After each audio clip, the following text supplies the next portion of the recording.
আসসালামু আলাইকুম ওরহমতুল্লাহ। আজকে আমরা জানব ইসলামের ইতিহাসের অন্যতম বিশিষ্ট সাহাবী হজরত সালমান ফার্সি রাদিয়াল্লাহু আনহুয়ের জীবনী সম্পর্কে। হজরত সালমান ফার্সি রাদিয়াল্লাহু আনহু ইসলামের প্রাথমিক যুগে প্রথম পারস্যদেশীয় মুসলমান ছিলেন। আমার পিতা আমাকে এত বেশি ভালোবাসতেন যে এক মুহূর্তের জন্যেও আমাকে চোখের আড়ালে থাকতে দিতেন না। হজরত সালমান ফার্সি রাদিয়াল্লাহু আনহু নিজ জীবন কাহিনী বর্ণনা করে বলেন, সভা সম্পূর্ণ নীরব ছিল এবং সবাই মনোযোগ সহকারে হজরত সালমান ফার্সি রাদিয়াল্লাহু আনহুয়ের জীবনকালের ঘটনাবলী শুনছিলেন, কেননা হজরত রাসূল করিম সাল্লাল্লাহু আলাইহি ওয়াসাল্লাম স্বয়ং এই সভায় উপস্থিত ছিলেন এবং তিনি সাল্লাল্লাহু আলাইহি ওয়াসাল্লাম সমস্ত শ্রোতাগণকে মনোযোগ সহকারে এই ঘটনাবলী শুনতে নির্দেশ দিলেন। আমি ইস্পাহানের অর্থাৎ ইরানের একটি বিখ্যাত শহর এর জনবহুল লোকালয় জাইয়ের অধিবাসী।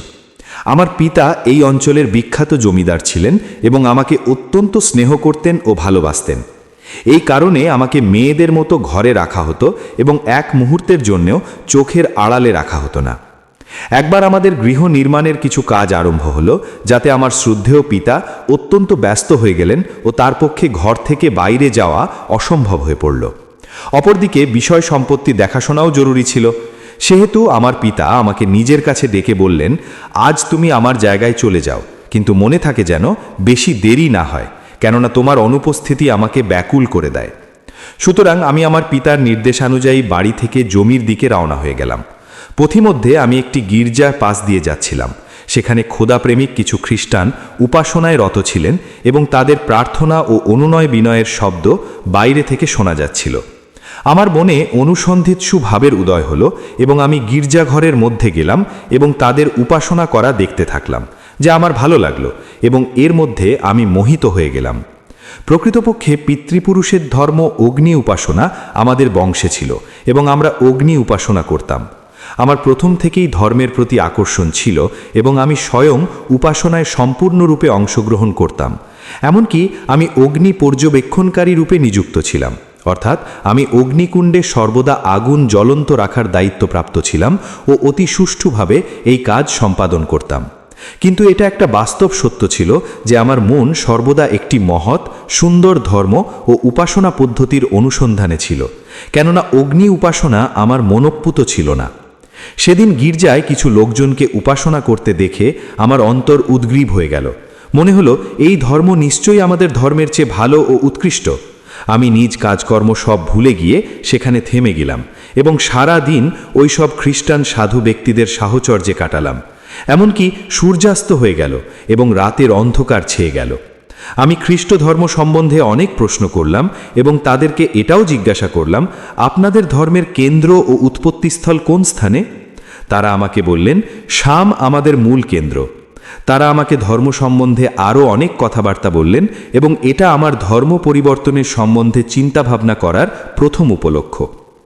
রাতের বেলায় যখন বাড়ি পৌঁছলাম তখন দেখলাম সবাই আমার প্রতীক্ষায় রয়েছে। সব দিকে অনুসন্ধানের জন্য লোক পাঠানো হয়ে গিয়েছিল এবং ঘরে প্রবেশ করা মাত্র জিজ্ঞাসাবাদ করা হলো অবশেষে কোথায় উধাও হয়ে গিয়েছিলাম ইত্যাদি।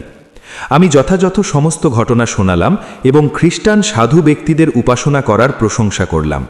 এই কথা শুনে আমার পিতা আমাকে বোঝানো আরম্ভ করে নিজ ধর্মের সৌন্দর্য সম্বন্ধে যুক্তি প্রমাণ দিতে লাগলেন। কিন্তু আমার অন্তর তখন ওই ধর্ম থেকে বিরাগভাজন হয়ে গিয়েছিল। আমি একথা প্রকাশ্যে খোলাখুলিভাবে বলে দিয়েছিলাম। এই অভিপ্রায় শুনে আমার পিতা যেন চক্ষুহীন হয়ে গেলেন। আমাকে অত্যন্ত ভালোবাসা সত্ত্বেও তিনি আমার প্রতি কঠোরতা আরম্ভ করে দিলেন এবং এ ব্যাপারে কোনো কথা শুনতে অগ্রাহ্য করলেন। যখন তিনি বুঝলেন ধর্ম সম্বন্ধে তার ও আমার ভাবনা চিন্তার মধ্যে মতৈক্য নেই, তখন শেষ প্রচেষ্টা হিসেবে আমাকে ঘরের মধ্যে আটক করে দিলেন। আমার পায়ে শিকল পরিয়ে দিয়ে চোখে চোখে রাখতে লাগলেন। যদিও আমাকে ঘরে বন্দি করে দেওয়া হয়েছিল, কিন্তু তবুও আমার অন্তর তখনও সত্য ধর্মের সন্ধানে ব্যাকুল হচ্ছিল।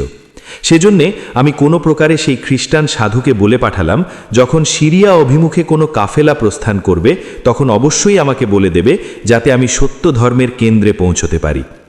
ঘটনাক্রমে সেই সময় সিরিয়া দেশ থেকে কিছু ব্যবসায়ী আমাদের শহরে এসেছিলেন। গির্জার লোকেরা তাদের সম্বন্ধে আমাকে খবর দিলেন। আমি স্থির সিদ্ধান্ত করে ফেলেছিলাম, যখন এই ব্যবসায়ী নিজ কাজ সমাধা করে প্রস্থান করবেন তখন আমিও তাদের সাথে মিলিত হয়ে সিরিয়ার দিকে চলে যাব।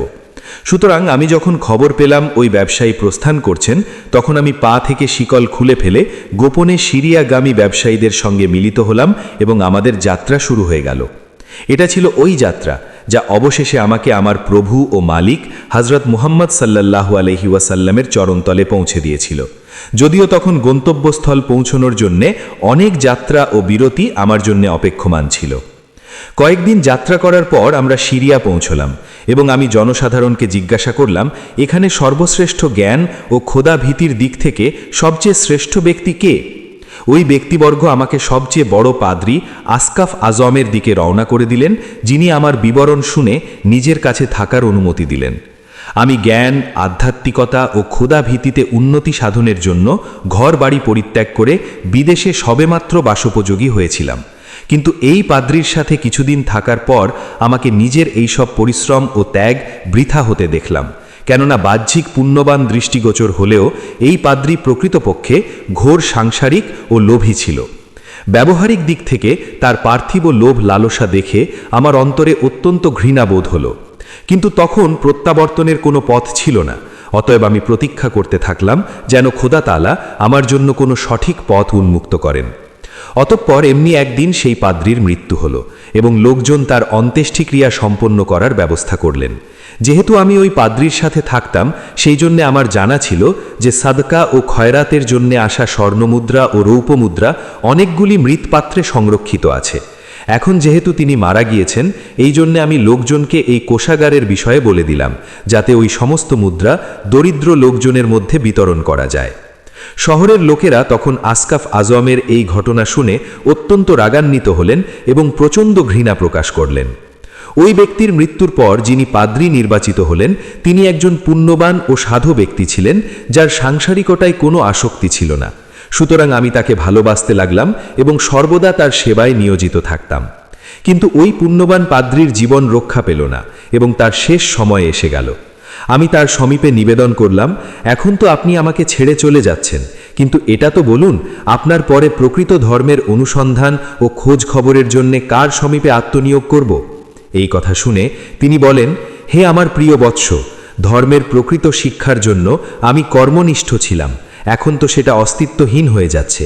জনসাধারণ নিজের ইচ্ছায় ধর্মের মধ্যে পরিবর্তন সাধন করে নিয়েছে এবং প্রকৃত শিক্ষায় প্রতিষ্ঠিত নেই। আরও বলেন, আমার মৃত্যুর পর তুমি একজন সাধু ব্যক্তির সাথে মাউসালে সাক্ষাৎ করে আধ্যাত্মিক উন্নতি লাভ করো। অতএব পুণ্যবান ওই সাধু ব্যক্তির মৃত্যুর পর আমি মাউসাল পৌঁছলাম আর ওই পুণ্যবান সাধুর সেবায় নিয়োজিত হলাম। কিন্তু তখনও আমার গন্তব্যস্থল দূরে ছিল, সেজন্য ওই রকম এক পুণ্য ব্যক্তির পর দ্বিতীয়, তারপর তৃতীয় জনের ঠিকানা জিজ্ঞাসা করতে করতে মাউসালের পর নাসিবাইন এবং পুনরায় ওমরিয়ার এক পুণ্যবানের কাছে থাকতে লাগলাম। অবশেষে যখন ওমরিয়ার পুণ্যবান ব্যক্তির অন্তিম সময় উপস্থিত হলো এবং আমি তখন তাকে অন্য কোনো সাধু ব্যক্তি ও ঠিকানা জিজ্ঞাসা করলাম, তখন তিনি বলেন, এখন এই ধর্মের প্রকৃত শিক্ষায় প্রতিষ্ঠিত কোনো ব্যক্তির সন্ধান আমার জানা নেই। তবে হ্যাঁ, আরব দেশে একজন নবীর আবির্ভাবের সময় অতি নিকটবর্তী হয়ে গেছে, যিনি তার নবুয়তে প্রাপ্তির পর এমন এক স্থানের দিকে হিজরত করবেন যেখানে খেজুর প্রচুর পরিমাণে পাওয়া যাবে। তার 3টি লক্ষণ মনে রেখো, তা থেকে তাকে চিনে নিও। প্রথমত, তিনি সাদকা খাবেন না। দ্বিতীয়ত, উপহার গ্রহণ করবেন। তৃতীয়ত, তার 2 কাঁধের মাঝখানে একটি মোহরের মতো চিহ্ন থাকবে। এটা আমার জীবনের একটা গুরুত্বপূর্ণ বাঁক ছিল, কেননা ওই পুণ্যবান ব্যক্তির মাধ্যমে আমি একজন বিশাল বড় নবীর আগমন বার্তা পেয়ে ব্যাকুল হয়ে গিয়েছিলাম যে যেমন করে হোক অতি সত্বর আরব ভূমিতে পৌঁছে যাব, যাতে আগত নবীর সাথে সাক্ষাৎ লাভ করতে পারি। অতঃপর একদিন আমার মনস্কামনা পূর্ণ হলো, যখন আমি জানতে পারলাম আরব থেকে আগত কবিলা কয়ের কিছু ব্যবসায়ী আরবের দিকে যাচ্ছেন। তখন আমি ওই সকল ব্যবসায়ীদের সাথে মিলিত হলাম এবং নিবেদন করলাম, আমাকে আপনাদের সাথে নিয়ে চলুন।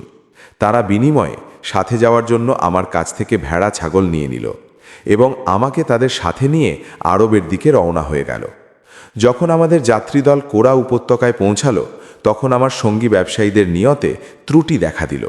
তারা আমার ভেড়া ছাগল পূর্বেই নিয়ে নিয়েছিল। তারপর আরও অত্যাচার এইভাবে করল যে কোরা উপত্যকায় তারা আমাকে একটা ইহুদির কাছে কৃতদাস সাজিয়ে বিক্রি করে দিল এবং আমি যে এদিকে গন্তব্যস্থানের নিকট পৌঁছেছিলাম, কিন্তু ব্যবসায়ীদের প্রতিশ্রুতি ভঙ্গের ফলে একজন স্বাধীন ব্যক্তি কৃতদাস হয়ে গেল। হযরত সালমান ফার্সি রাজিয়াল্লাহু আনহুয়ের জীবন কাহিনীর এই অংশটুকু শুনে শ্রোতৃবৃন্দের অন্তরে এক ভাবাবেগের উদ্রেক হলো এবং ভালোবাসায় আপ্লুত হয়ে ওই মহান ব্যক্তিকে দেখতে লাগলো, যিনি নিজ সুখ স্বাচ্ছন্দ্য কেবল খোদা তাআলার জন্য খাঁটি ব্যাকুলতায় ত্যাগ করেছিলেন, যিনি একজন স্বাধীন মানুষ থেকে কৃতদাস হয়ে গিয়েছিলেন, যিনি একজন জমিদার ও নিজ অঞ্চলের সম্মানীয় বংশের সন্তান হয়েও আজ ইহুদির কৃতদাস। সত্যপ্রেম তো একেই বলে। সময় যেন রুদ্ধ হয়ে গিয়েছিল এবং সবাই এই ঘটনা পরিপূর্ণ রূপে কর্ণগোচর করছিলেন। এবং অতঃপর কিছু বিরতির পর হযরত সালমান ফার্সি রাজিয়াল্লাহু আনহুয়ের কণ্ঠস্বরই নীরবতা ভঙ্গ করল। আমি এখন কোরা উপত্যকায় নিজ ইহুদি মালিকের দাসত্বে কালাতিপাত করছিলাম এবং বিগত দিনগুলি অত্যন্ত কষ্টদায়ক ছিল, কিন্তু আমি এই আশায় দিন কাটাচ্ছিলাম, হয়তো এটিই সেই অঞ্চল যার বর্ণনা আমায় সাধু ব্যক্তিটি বলে দিয়েছিলেন। কোরা উপত্যকায় দাসত্বে কিছুদিন কাটানোর পর আমার ইহুদি মনিবের চাচাতো ভাই তার সাথে সাক্ষাৎ করতে আসলেন। তিনি আমাকে পরিশ্রম ও সততার সাথে কাজ করতে দেখে অত্যন্ত খুশি হয়ে আমাকে ক্রয় করে নিলেন। এই ব্যক্তি ইয়াসরিব ও মদিনার অধিবাসী ইহুদি ছিলেন এবং বনু কুরাইজা নামক গোত্রের সাথে সংশ্লিষ্ট ছিল। এইভাবে আমি আমার নতুন মনিবের সাথে ইয়াসরিবে এসে গেলাম, সেই ইয়াসরিব যার নাম মদিনাতুন নবী। যদিও আমার তখনও এটা সম্বন্ধে সুনিশ্চিত জ্ঞান ছিল না, কিন্তু আমার গুরু আমাকে যে সমস্ত ভূমির সীমানা নির্দেশনার চিহ্ন বলেছিলেন তার বেশিরভাগ ইয়াসরিবের মধ্যে পাওয়া যায়।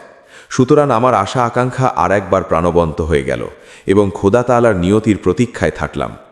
এটা সেই যুগ ছিল যখন রসুল করিম সাল্লাল্লাহু আলাইহি ওয়াসাল্লাম নবুয়তের দাবি করেছিলেন এবং তার সাল্লাল্লাহু আলাইহি ওয়াসাল্লামের বিরুদ্ধাচরণ করা হচ্ছিল, মুসলমানগণকে কষ্ট দেওয়া হচ্ছিল এবং অবশেষে আল্লাহ তাআলা মুসলমানগণকে হিজরাত করার আদেশ প্রদান করলেন।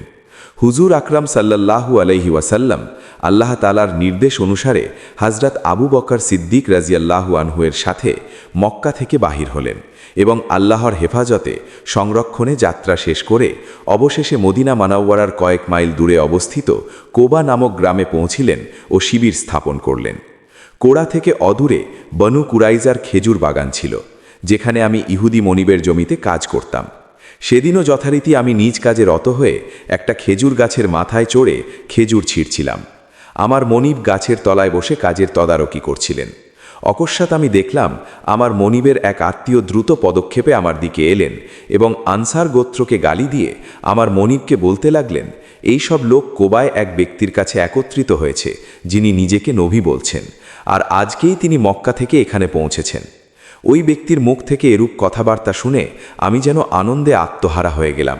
আশা আকাঙ্ক্ষায় আমার শরীর একরকম কম্পমান হয়ে গেল এবং আমার মনে হলো যেন গাছ থেকে নিচে পড়ে যাব। আমার এক অদ্ভুত অবস্থা ছিল। আমি বুঝতে পারছিলাম না আমি কি করব আর কি না করব ও মনের অবস্থা কাকে বলবো। আমি ধৈর্য ধারণ না করে গাছ থেকে নেমে এলাম এবং মনিবের আত্মীয় যিনি সংবাদ নিয়ে এসেছিলেন তাকে জিজ্ঞাসা করলাম, আপনারা কি বলছিলেন? আমার মনিব যখন আমার আগ্রহ ও অস্থিরতা দেখলেন তখন তিনি রাগান্বিত হয়ে আমাকে সজোরে চড় মেরে বললেন, এই ব্যাপারে তোমার এত কৌতূহল কেন? তুমি যাও আর নিজের কাজ করো। আমার কোনো কৌতূহল নেই এই ব্যাপারে। মনিবের কথা শুনে নিজে মনে মনে চিন্তা করলাম, আমি যে নিজে এই মুহূর্তের জন্য সমস্ত জীবন নিঃশেষ করে দিলাম। সেই নবীর সাক্ষাৎ লাভের জন্য গ্রামে গঞ্জে লোকালয় কত ঘুরে বেরিয়েছি। আমার অবস্থা তো সেই প্রবাসীর মতো যে মরুভূমিতে পথভ্রষ্ট হয়ে যায় এবং যখন সে নিজ জীবনের ওপর নিরাশ হয়ে যায় তখন হঠাৎ তার সামনে গন্তব্যস্থান দৃষ্টিগোচর হয়। বরং আমি তো সম্ভবত এর চেয়েও বেশি আনন্দিত ছিলাম। কিন্তু ঘোর সাংসারিক ব্যক্তি এই বিষয়টি কেমন করে বুঝতে পারে? তখন আমার জীবনের একটাই উদ্দেশ্য ছিল, কিভাবে নবী আরবি সাল্লাল্লাহু আলাইহি ওয়াসাল্লামের সমীপে উপস্থিত হয়ে তাকে দেখব এবং সন্ধান করব ইনি কি সেই নবী যার খবর আমার পূর্ববর্তী সাধু সন্ন্যাসীরা আমায় দিয়েছিলেন। সুতরাং রাত হওয়া মাত্রই আমি খাবার জিনিসপত্র নিয়ে কোবা অভিমুখে হুজুরের বাসস্থানে গিয়ে পৌঁছে গেলাম এবং খাদ্যদ্রব্য উপস্থাপন করে নিবেদন করলাম, আমি জানতে পারলাম আপনি আল্লাহর একজন পুণ্যবান ব্যক্তি এবং কোবায় অবস্থান করছেন। আপনার নিকট কিছু দরিদ্র ও অভাবগ্রস্ত সাথীও আছেন। সুতরাং আমি সাদকারূপে এই খাবার নিয়ে উপস্থিত হয়েছি। যদি এটা গ্রহণ করেন তাহলে আমি অত্যন্ত আনন্দিত হব। আমি এটা দেখতে চাইছিলাম যে হুজুর আকরাম সাল্লাল্লাহু আলাইহি ওয়াসাল্লাম সেই খাবার খান কিনা। আমার আনন্দের কোনো সীমা ছিল না যে হুজুর আকরাম সাল্লাল্লাহু আলাইহি ওয়াসাল্লাম সেই খাবার নিজ আসহাবগণকে দিয়ে দিলেন এবং নিজে তার থেকে কিছু খাননি। এখন দ্বিতীয় লক্ষণও আমার মনে ছিল। সুতরাং পরবর্তীতে আমি একটি থালায় কিছু খেজুর সাজিয়ে তার সেবায় উপস্থিত হলাম এবং নিবেদন করলাম, হুজুর, আমি দেখেছিলাম আপনি সাদকা খান না, অতএব আপনার জন্য এই তোহফা নিয়ে এসেছি, দয়া করে গ্রহণ করুন। এই কথা শুনে হুজুর সাল্লাল্লাহু আলাইহি ওয়াসাল্লাম তোহফা গ্রহণ করলেন এবং এর মধ্য থেকে কিছু তিনি খেলেন এবং সাহাবাগণকেও অন্তর্ভুক্ত করলেন। প্রচণ্ড শীতের সময় ছিল, কিন্তু সাহাবারা নিজেদের প্রিয় নবী সাল্লাল্লাহু আলাইহি ওয়াসাল্লামের নির্দেশে কর্তব্য সম্পাদন করতে দিন রাত এক করে নিমগ্ন হয়ে গেলেন এবং এই সব দেখে তাদের উৎসাহ আরও বৃদ্ধি পেতে লাগল। প্রিয় মালিকও প্রতি মুহূর্ত তাদের সাথে এই সব কাজে যুক্ত ছিলেন এবং তত্ত্বাবধান করার সাথে সাথে স্বয়ং নিজ হাতে কাজও করছিলেন।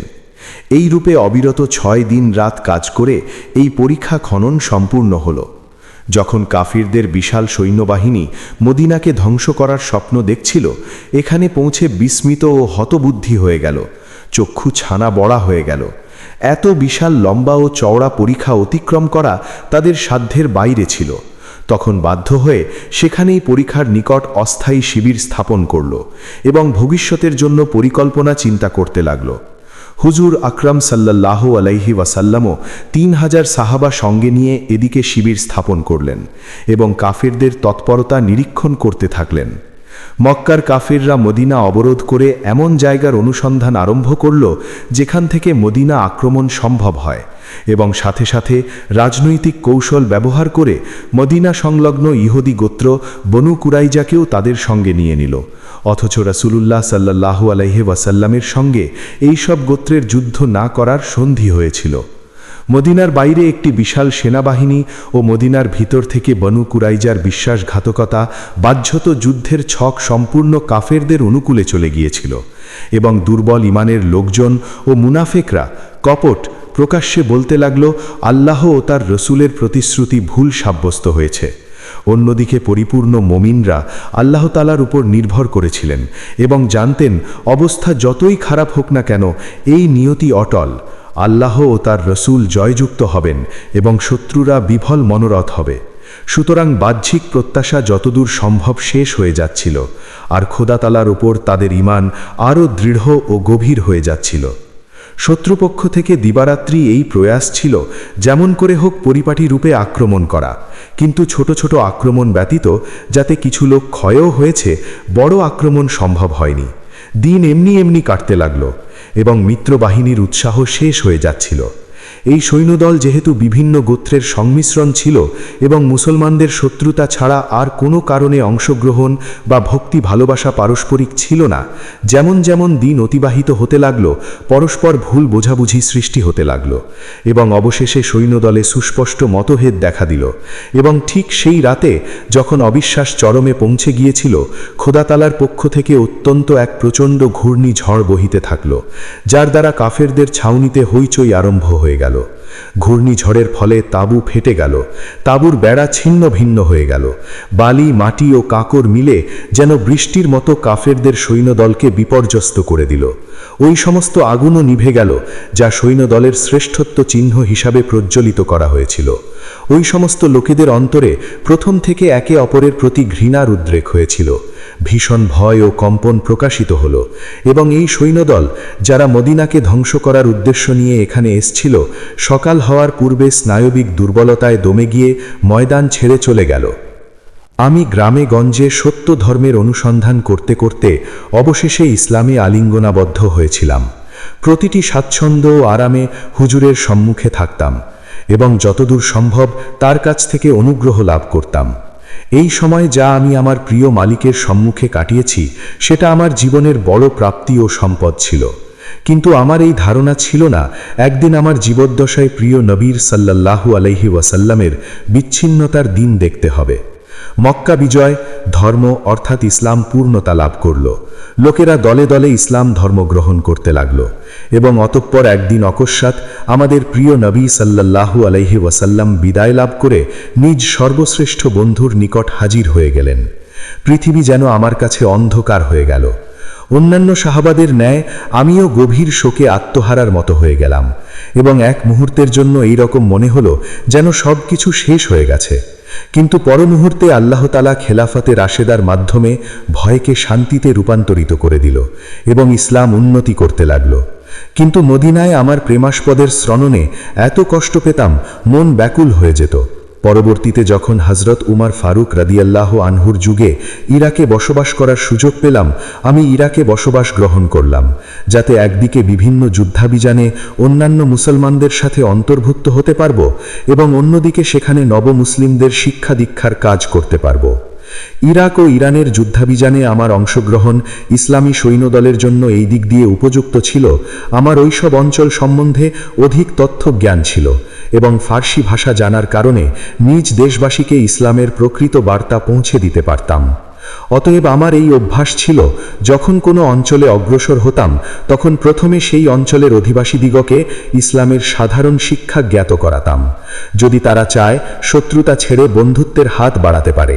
অতএব হযরত উমর ওই সমস্ত অভিযানে ইসলামী সৈন্যদলের দায়ী অর্থাৎ আহ্বানকারী এবং রাইদ অর্থাৎ বাহাদুরির পদ দানে ভূষিত করেন। দায়ী পদমর্যাদা অনুযায়ী আমার কাজ ছিল কাফেরদের কাছে ইসলামের শিক্ষা পৌঁছানো এবং রাইদ পদমর্যাদা অনুযায়ী সৈন্যদল ও জানোয়ারদের মধ্যে খাদ্য সরবরাহ করতাম এবং সাধারণত আমি প্রথম শ্রেণীর সৈন্যদলে অন্তর্ভুক্ত থাকতাম। রাইদ পদমর্যাদা অনুযায়ী প্রথম যুদ্ধ বোয়েড ছিল, যেখানে আমরা ইরানি সৈন্যদলের বিপক্ষে প্রতিদ্বন্দ্বিতা করতে বেরিয়েছিলাম। প্রচণ্ড প্রতিদ্বন্দ্বিতা করার পর অবশেষে ইরানি সৈন্যদল পরাজিত হয় এবং আল্লাহ তাআলা আমাদিগকে বিজয়ী রূপে আলিঙ্গনাবদ্ধ করেন। এরপর 14 হিজরিতে আমি কাদেসিয়া যুদ্ধে অংশগ্রহণ করতে তৌফিক লাভ করি, যেখানে মুসলমানদের 30,000 সৈন্যের বিরুদ্ধে ইরানিদের 1,20,000 সৈন্য ছিল। হযরত সাদ বিন আবি ওয়াক্কাস রাদিয়াল্লাহু আনহু এই যুদ্ধে মুসলমানদের সেনাপতি ছিলেন। আল্লাহ তাআলা মুসলমানদের কম সংখ্যা হওয়া সত্ত্বেও তাদের একটি বৃহৎ শক্তির প্রতিদ্বন্দ্বিতায় বিজয় দান করেন এবং ইরানের মতো সুপার পাওয়ার অবধারিত রূপে পরাস্ত হয় এবং মুসলমান সৈন্যদল বিভিন্ন অঞ্চল জয় করতে করতে অবশেষে ইরানি রাজধানী মদায়েনের নিকট পৌঁছালো এবং 16 হিজরিতে ইরানের রাজধানী মদাইন জয় করল। আমরা আল্লাহ তাআলার এই অনুগ্রহরাজির কৃতজ্ঞতা জ্ঞাপন করি। মদাইন বিজয়ের 1 বছর অবধি এই শহর ইরাকের প্রাদেশিক রাজধানী ছিল, কিন্তু এখানকার জলবায়ু আরব সংগ্রামকারীদের বেশি উপযোগী ছিল না এবং তারা দুর্বল হয়ে যাচ্ছিল। এই জন্য হযরত উমর ফারুক রাদিয়াল্লাহু আনহুর নির্দেশে আমি ও হুজাইফা বিন ইমান কোনো একটি এমন স্থানের সন্ধানে বাহির হলাম যেখানকার জলবায়ু উপযুক্ত হবে আর পশু প্রাণীদের জন্য পর্যাপ্ত পশুখাদ্য মজুদ থাকবে। সুতরাং আমরা দুজনে যথেষ্ট প্রচেষ্টা ও অনুসন্ধান করার পর একটি উপযুক্ত স্থান নির্বাচন করলাম এবং সেখানে ইসলামী সৈন্যদলের বসবাসের জন্য একটি নতুন শহর আবাদ করা হলো, যার নাম রাখা হলো কুফা।